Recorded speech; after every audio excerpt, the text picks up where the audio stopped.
čestitam, svi su vam već čestitali, pa primite čestitke. Ali posle čestitki i pre čestitke, kako je to sve izgledalo, gospodine Daniloviću, koliko je teško doći do ovakvog rezultata? Zato što će neki reći ovo je veliki uspeh, a drugi će da kažu pa imali smo mi većih uspeha kad je Danilović igrao, recimo. Pa ne mogu ja da... Ja sam zagovornik teorije da ne treba da se upoređuju vremena od pre i sada. Svako vreme nosi neke svoje junake, neke svoje trofeje, drugčije se igrala košarka, sad se drugčije igra košarka. Koliko je naš koštalo, pre svega, iznad svega jedino emotivno, to najbolje zna Dule i znaju igrači. Koliko je nas koštalo emotivno i našeg rada u klubu, oko organizacije svega, raznih pritisaka, o tome mogu da pričam. Skoro sve, ne sve, ali skoro sve. Mnogo nas je koštalo, međutim, pobjeda od sinoć daje smisao svom trudu, velikom naporu, ljudima iz kluba. Ovom prilikom želim da im se zahvalim, jer nije bilo lako.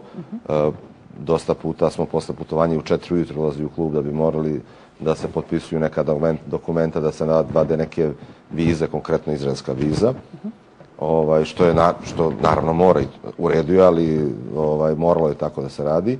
I ja se ovom prilikom zahvaljujem mojim saradnicima u klubu i veliki napor su uložili, ali to je samo jedan mali deo onoga što su Dule i igrači na terenu stvarali. Tako da... Što su mnogi rekli, ovo je čudo, ovaj trijumf, ovo je neviđeno, ovo je neočekivano. Zbog čega se ti uspesi smatraju za čuda ako su to realne stvari, ako iza njih stoji rad i da taj rad mora da da rezultat? Gospodine Vujoševiću, je li to čudo? Pa ne može baš jednostavno se odgovori sa da ili ne. Naravno. Znači, treba znati da u tom takmičenju u Euroligi se kreću budžeti od 12 pa do 50 miliona evra i mi krećemo uvek zbog ove naše socijalne priče sa daleko manjim budžetom koji ne znam, Saša, sve ukupno koliko je... 3 miliona. A vi ćete igrati sa Olimpijakosom, koji oni imaju budžete? Molim? Koji oni imaju budžete? Evo, igrat ćete sa Olimpijakosom, jel? CSKA, Barcelona. Oko 50 miliona evra. Toliko? Oko 50 miliona evra, neki manje, neki čak i više od toga. Pri tome i taj naš budžet nije obezbeđeno. Nego se grčevito borimo, pre svega ljudi koji vode klub, da se nađe način da, pa onda igrači čekaju kasne stipendije, međutim oni imaju poverenja zato što i prethodnih sezona bilo slično, pa to je isplaćeno i sve. Znači, s druge strane, onaj ko uloži pare, on pretpostavlja da ih ne, onaj što ih je napravio, nije ih napravio zato što ih baca i on pokušava da ne kupi igrače koji plaća toliko, nego da za tu sumu kupi igrače koji toliko vrede. I onda se pretpostavlja da kupujući takve igrače, onaj koji uložio pare želi da obezbedi da se te pare povrate, makar kroz rezultati. Pare imaju svoju moć, razumete? I kao i u svakom drugom poslu. Ajde vi kao televizija da uzmete se, takmičite sa nekom televizijom koja ima 10 puta veći budžet od vas. Tako da u tom smislu ta startna pozicija je onako veoma teška. S druge strane, mi uspevamo ono što pre svega funkcionišemo kao tim, zato što zajedno radimo ono što ja smatram svojom zaslugom, to što je neka volja za pobedom, možda kod nas onako na neki način više izražena nego kod drugih. I onda se igrači vaspitavaju da spremnost da dobije utakmica se, da spremnost da se utakmica dobije se, pokazuje se kroz jednu spremnost da se naporno trenira, da tu napravljena je selekcija dobrih ljudi koji jako naporno rade, koji imaju potrebu da dobiju utakmicu, znači ne bave se košarkom da bi zaradili pare. Pare su nekako u drugom planu, nego imaju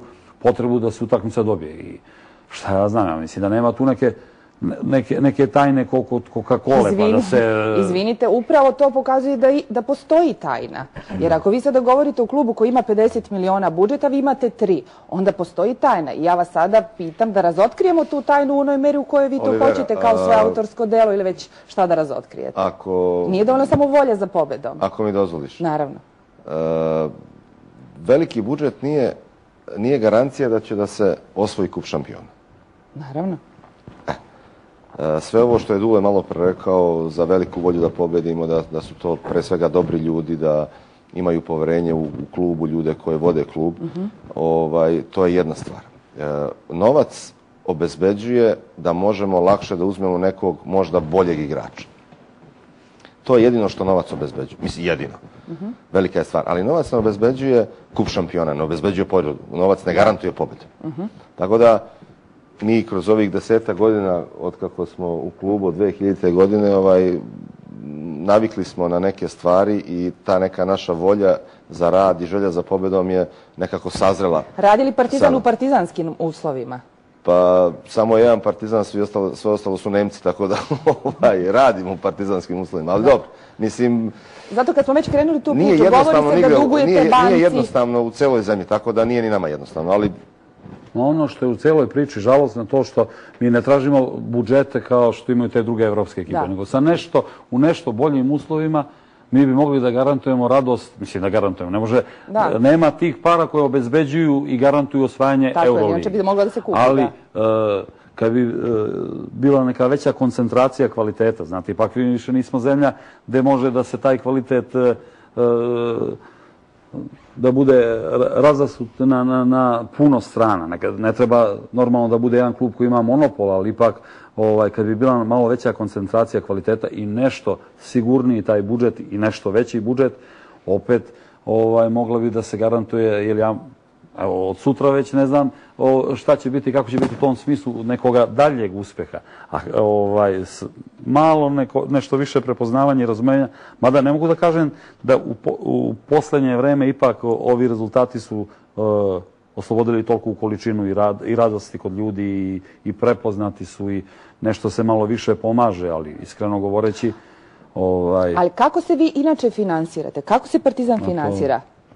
Gospodine Daniloviću, nekada je postojala Sofka koja je rešavala finansijske probleme klubovima. Jeste, nekada je... Kako? Jel vi živite od sponzora? Pa mi živimo... Zar nije puna arena nešto od čega vi imate koristi? Za jedan mesec, da. Za jedan mesec? Čekajte, je li tačno da je arena prošle godine oborila rekord posetilaca Euroligi sa 22.500 koliko gledalaca? Juče je bilo 21.300 ili već koliko? Jeste, pa. I? Pa imate li vi koristi nekakve od toga kao klub? Naravno, Olivera, da imamo, ali to je za jedan mesec. Znači, naši troškovi kluba su, a pri tome, vraćajući se na priču da je naš budžet ubedljivo najmanji u celoj Evropi, znači oko 3 miliona i da pri tome tokom godine ga obezbedimo. Dobro. Naši troškovi su između 140 i 180 hiljada eura mesečno. Jedan igrač Olimpijakosa vredi kao svi igrači Partizana, uključujući... To je Childers, kako se zove? PDV, poreze, radnu zajednicu i sve ostalo. Tako da, ipak... A čekajte... Trebalo bi imati više poštovanja i obzira prema... Ali gde onda tu logika? Sport je profitabilan. Jer ne vidim ti klubovi mogli toliko da imaju i da zavljaju da nije profitabilan. Nije košarka profitabilna, to je greška. Jel kod nas nije? Pa kako se oni stimulišu? Kako se onda oni stimulišu? U Evropi, prvo, biti predsjednik nekog kluba, izvini, ti si radio u Italiji, ja sam igrao u Italiji, znamo to. I isto promišljanje tu. Znači, biti predsjednik nekog kluba u Italiji ili u bilo gde drugo jeste kupovina statusa. To nije profitabilan sport. Ti ljudi, kao što je Dule malo pre rekao, ako ulažu neki novac, žele da im se taj novac vrati. Ne mora to da bude materijalno. I sigurno nije u košarci, ali kroz neke pobede, kroz status u društvu, kroz priznanje u društvu. Tako da, košarka... Osjećaj korisnosti. Tako je. Prema istom tom društvu, tako da košarka apsolutno nije profitabilan sport. U NBA-u možda 3-4 ekipe su na pozitivnoj nuli na kraju sezone. I to je velika greška kad ljudi pričaju da je košarka profitabilan sport. Ljudi pričaju, Partizan je prodao dosta igrača prošle godine. 5 igrača ste prodali pred sezonu ovu i bi se mislili sad sve u redu. Otkud oni znaju kad nikad nisu prodali nijednog igrača? Ti koji misle i puštaju te priče. I isto tako pričaju, ti što puštaju pričaju da su Danilović, odnosno ja, da ne pričam u trećem licu, i Vujošević, uzeli pare od Obršćana. Mi smo te pare potrošili tokom te sezone. I ti igrači koji su bili pošteni, dovoljno pošteni, dobri ljudi, odigrali su i odradili tu sezonu u Partizanu, iako su znali da će da idu u neki drugi klub. Da. I to je za veliko poštovanje. Tako da,